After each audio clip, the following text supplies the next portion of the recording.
This rally and protest that we saw and we were in the middle of did continue for several hours. It seems to have been dispersed. There were huge numbers of riot police who were deployed. When we saw them, the street protesters and the riot police were really engaged in running battles with each other on one of the street corners. There were stones thrown, there was garbage cans set on fire, and the people were shouting, "Death to dictatorship." They were shouting, "Mousavi, get my vote back for me."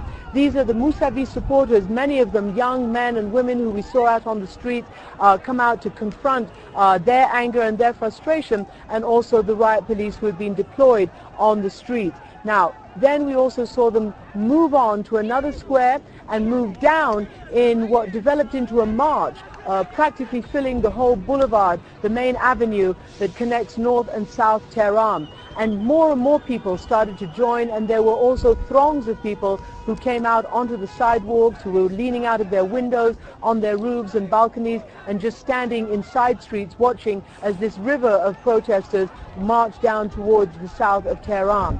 They were shouting again, "Mousavi, get our vote back for me." They were shouting at some point, "God is great," because they didn't want to look like that they were, anti-revolutionary. They were also shouting, "Down with the dictatorship." So this was going on for hours and hours. And as that happened, the official results from the Interior Ministry came out, giving, as you just reported, President Ahmadi Nejad, in fact, a 2-to-1 victory just about over his main rival, Mir Hussein Mousavi.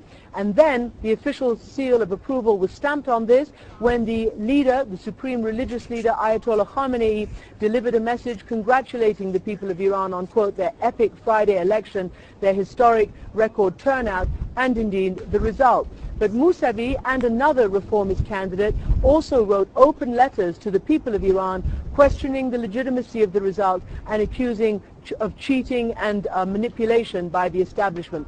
Mahmoud Ahmadinejad, who seems to have been re-elected by a landslide as declared by the official results here, plans to address the nation on television in over an hour from now. Betty? And we will be watching very closely when he does. Christian Amanpour joining us live today from Tehran. Thank you so much for that.